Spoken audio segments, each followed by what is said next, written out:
Welcome, ladies and gentlemen, to this, your Aries September 2024 reading and forecast. Hi, I'm Nigel St. James, Clairvoyant. Well, this month we have a great art deck. It's known as Mary L. is the title of the deck. Still, in my humble opinion, one of the best works of art in decks going around. And I find that it provides very in-depth readings and has different things to say at different times. Now, you know that I provide clairvoyant readings to people from all over the world over FaceTime and Skype. And if you might be interested in something like that, then check out the description. Now, I charge for those. I have to, of course. You know, I've got to keep the utilities paid. But another gift that I was given at birth was the gift of healing. The healing comes through me and not from me. The gift was provided on the basis that I get nothing in return for it, so it is offered for free, without any obligation. You won't be sold anything, you won't be recommended anything, you won't be talked into having a reading with me or anything else. Nothing will be sold. It is what it is. And so if you're having some emotional issue you might be at your wit's end or some other thing regarding your body, your mind, please don't be shy. Reach out. I set time aside each day to perform healings, and the information about that is in the description as well. Now, there are no advertisements breaking their way into this content, and so you get to see the whole thing uninterrupted. Now, let's get things underway, shall we? And show me the magic. We only take 5 cards. That's all we need, because they're very talkative. The 10 of Wands. Here is the Lovers. A great looking card. That is love. Love makes the world go round, doesn't it? The Hanged Man. Let me see what's coming in here. This is interesting for you, Aries. The King of Cups. And finally, what is there here? There is the Page of Wands. Well, why don't I bring the camera around, then you and I can have a good close look at the artwork on these cards together while the cosmic energy speaks to us both, and I'll do the reading for you. Well, love and choices may be feeling a little bit repressed, perhaps saying sorry about something.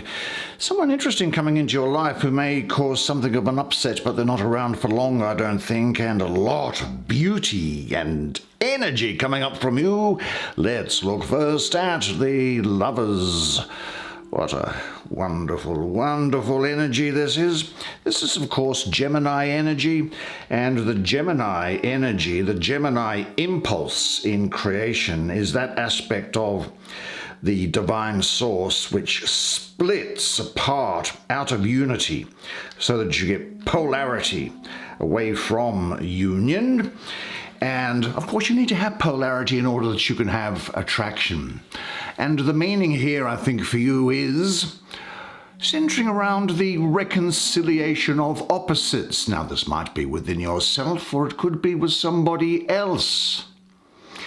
Love, attraction, approaching people, good connection with people. This is actually very good for people in sales as well, people dealing with people as part of their normal work. And there is the union of opposites through love, and perhaps even becoming conscious through relationship.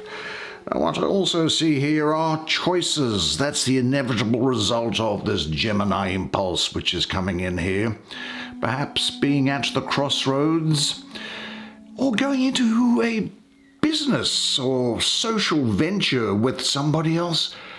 And I get the feeling here of falling in love, of commitment, of an engagement, perhaps hearing of that. For someone here, choosing between 2 lovers. Now, this represents 2 opposites, really, which yearn for and are attracted to one another. And this duality, which is, of course, reflected in every single aspect of existence, It's experienced very often between a man and a woman, but of course it can necessarily also be, as part of the normal distribution of sexual urges, be experienced between a man or a woman and a woman. Now, every attempt at approach, at a union or a connection, that is the expression of a passionate urge to re-establish the lost oneness which was felt when you're on the other side, where there is a unity. Gemini, of course, is about division. Now, every individual, of course, every man and every woman contains within them the duality of male and female, and of course these can express themselves in often contradictory personal characteristics as well as psychology. Of course, when one looks at the question of love, if there is an unbalance with your own inner polarities, your own inner Gemini aspect, well, that can reflect the choices that you make in your relationships and life. Love, sensuality, and sexuality, well, of course, they can be very transformative, but only if it comes from a balanced place. Now, a loving and committed union with another, that can increase your understanding of life, creation, and renewal, and it brings both the people closer to their soul self. And also, it has to be said, one with the divine. Love, love. If you don't love, then you are someone who doesn't love life. And if you don't love life, then you are practically dead. Now, this is also bringing about emotional healing here as well. And of course, this number 6, I have a connection with the sun, which is the source of divine energy in astrology, metaphorically, of course. And it's also the number of balance, of choices, harmony, completing things, integrating them, and transforming them. Now, look, one of the biggest lessons here, I think, is to love and honor yourself first. Do you know that when you love yourself, you become beautiful and attractive to other people? And if you love yourself, then you can truly open and love another person authentically, really. Now, when two hearts share the same love, peace, and understanding, well, that relationship is stronger than anything. You will have seen that. I think what this is also doing is symbolizing a strong romantic relationship. One that keeps growing, I think, and spiritually expanding towards a deeper understanding of your inner self, of your partner, or of your relationships with the outer world. But if you don't have a partner, you can love yourself and look into yourself and see what's there.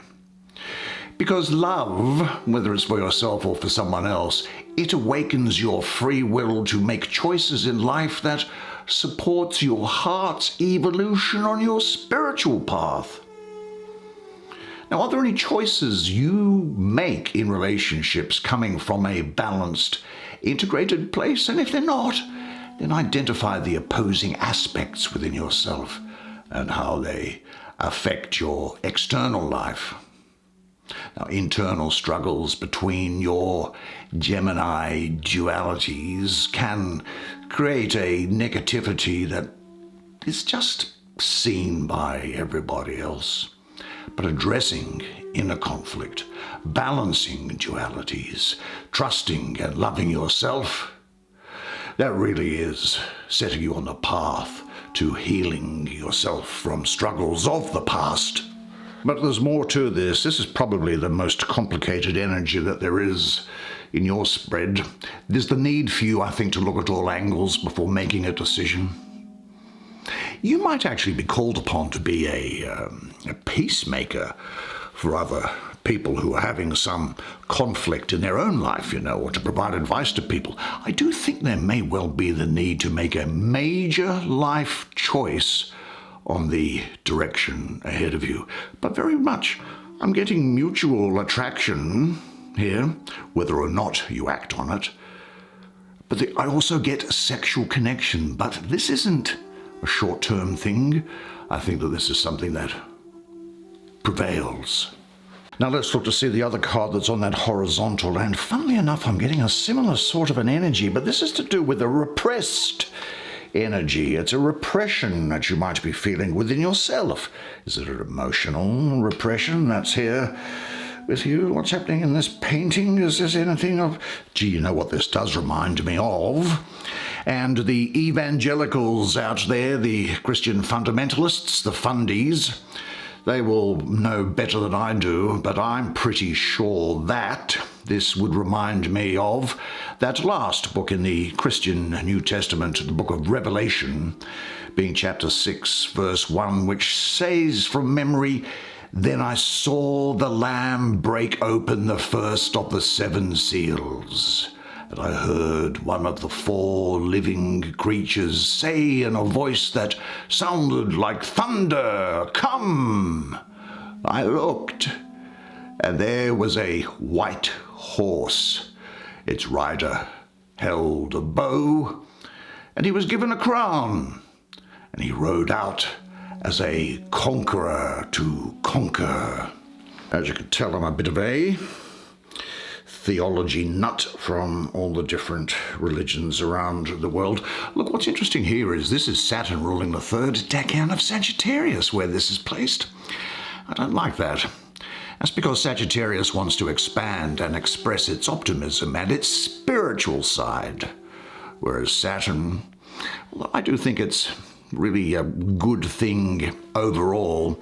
It can be seen as being about restriction, and it represses the expansive nature of Sagittarius. So there could be repressed feelings here for a moment, energy being held back, a sort of an isolation, maybe even an aggression with you.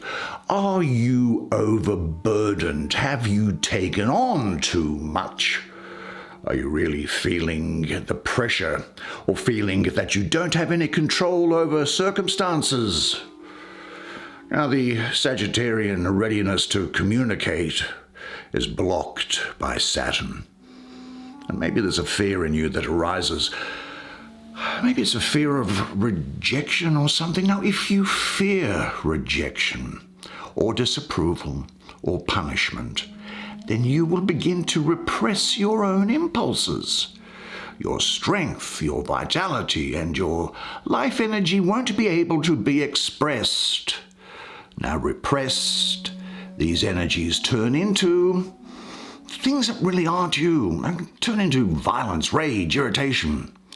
And if this aggression doesn't find any external outlet, you will for sure turn it in upon yourself and probably engage in putting yourself down. I think this energy here is an invitation to you to recognize and end your repression and restriction of your own life impulses. And I guess also that this is a step towards taking responsibility for yourself and freeing yourself from unjustifiable, and I put it in inverted commas, moral restrictions and limitations. You are the person who writes the rule book for yourself. Now, I must say that there is no great reward for being emotionally withdrawn, no pity prize for bottling your frustration. No one's coming to congratulate your chronic self-repression if you are going through it, which is what this is suggesting to me. Now, by opening up, maybe you will inconvenience some people. Maybe you will trigger some conflict. Maybe you'll be rejected, criticized, or judged. Well, everything comes with a price, but everything also has its compensation. Now, authenticity, you living the authentic life, it may require pain. Usually it does. But it also opens the doors to joy, creativity, self-respect, and empathy. Now, self-repression, on the other hand, costs you all the beauty of the world in exchange for a prison of comfort. Now, is that really worth it? Or is it time to break free? Now, you see, you have the right to live and express yourself as you wish in this life. Think of death and ask its advice as to how you should live, because each of us are going to join death one day. The bad news is that none of us are getting out of this alive. Here we have the hanged man, who is still alive, but this is speaking to me of the end of a situation or a relationship. And that could be broadly interpreted, I think, that relationship, but one which is stuck. It's about also you letting go, giving up, surrendering, learning to see in a new way. And there's the need here to break through old behavior patterns, and by doing so, you are going to change into something much better. The spirit of the mighty waters is what is here. I think that there is also here the opportunity for you to redeem yourself in a situation. If things have gone off track, if the situation has turned sour, I think you've now got the opportunity to put things right. This is almost like bringing light into darkness, isn't it? Sometimes this can be something as simple as, well, as simple as I say, I'll talk about it in a moment, as saying sorry. I think that this is also saying that your emotions, this is following on from that Ten of Wands, the repression aspect there. These emotions of yours, you see, they are like water. And this is a very watery card, as you can see, and the emotions should be allowed to flow. And there is the chance here to repair a situation that's related to an emotional event or any transgressions that you may have made. I think it's also time for you to lose emotional ties to guilt from past events. Freedom of guilt and blame for yourself here, provided you do what is necessary to try to, I think, say sorry to somebody. Because I think it's now possible for you to recognize where you are stuck and in which areas of your life things are stagnating rather than flowing. There isn't actually anything to do to find that out. The mere to unblock things, the mere act of seeing your reality clearly, well, that makes transformation possible. Now ask yourself this: in what areas of your life are you stuck? Are you ready to recognize and let go any of those sort of concrete thought and behavior patterns? I have the feeling here also that this may well be a time of you putting yourself through something in order to come out the other side changed, transformed. And this may be through education or diet, getting an exercise regime in place, fixing up your resume even. But doing these things even though you don't want to do it, but rather it's something which is actually going to benefit you. And relationships, it might be that you just give in to the other person to let them have what they want because it's good for the relationship. It could also be to do with spending time, I think, to do something to get balance into your life. Maybe some more reading. Think of your spiritual side. Get out in nature and walk and do. Now, I think, mention sorry, and it's maybe think of saying sorry like this. Sorry actually means that you feel the rhythm, the pulse of other people's pain as well as your own.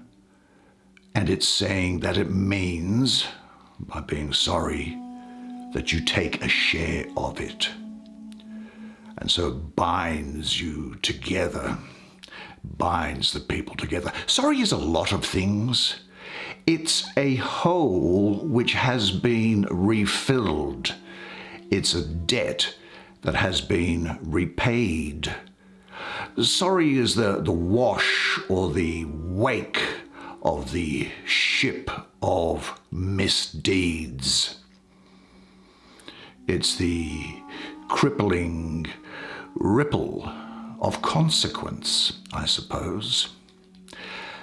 Sorry is sadness, just as knowing is sadness sometimes, isn't it? Sorry is sometimes self-pity, but sorry really isn't about you. It's about the other person's, for them to take or to leave. Now, sorry means that you leave yourself open to be embraced or to be ridiculed, or open even to revenge.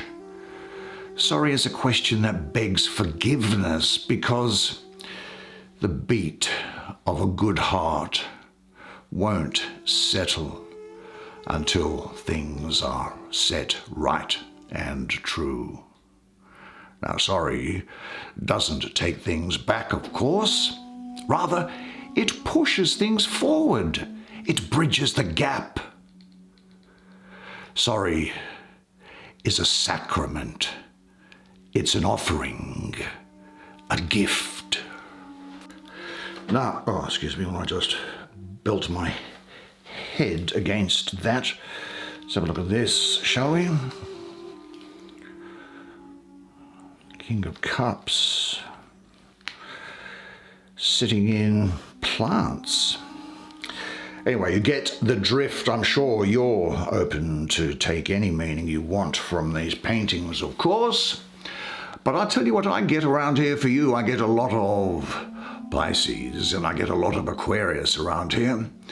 Because I think that this Aquarius, these are people that you meet, I think, or could be having things to do with, but there's also an energy there, and this Aquarian energy is going to make you very independent, hard to pin down, but you'll have quite a humanitarian outlook on things. And Pisces, that Pisces energy that's here, well, your sensitivity will be there. Now, this is a person probably in your life.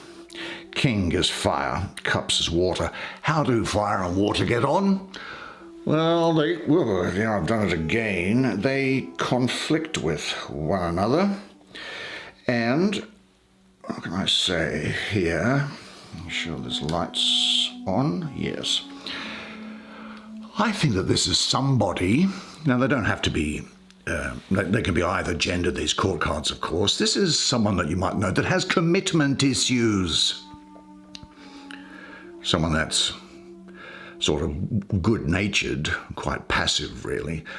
However, they're very attracted to excitement, and they can just become a person who is irrationally consumed by something, a person, a project, an interest. They're quite sensitive, I think, this person is what I'm getting at here. But deep down, they're actually very shallow. In fact, I'll go further to say that if you look at their history, they have tended to mismanage their lives. And without good luck coming in to the rescue, their work career could be an unbroken record of failure. Now, fire and water together esoterically, that's got a conflict going on in the person's mind. And so there are almost like mental civil wars going on with this person, and they can lead to substance abuse. And at worst, it could be something like mental illness, but I'm getting something in the area of bipolar or ADHD or something like that. Now, in general, I would say that the person can be loving, generous, can be very supportive and tender at times. I'll say this, and the lesbian and gay members of the audience just make the necessary adjustment. But this is a person who loves the opposite sex, and the opposite sex is just devoted to them. This person is, I think, really ruled by the emotions, not very practical. Someone who's actually very insecure, that needs constant reassurance. And look, if they're just left to their own devices and not managed properly, they can turn out to be unfaithful, shallow, highly emotional, and at worst, they can be unreliable. Now, let's get back to you, shall we, rather than talking about what I think is somebody else in your life that's there. Sometimes it happens. It doesn't always happen to be that everything's directed at you. This is, though. This is almost the poster child for you. Gee, I'm just looking at that. If I wasn't...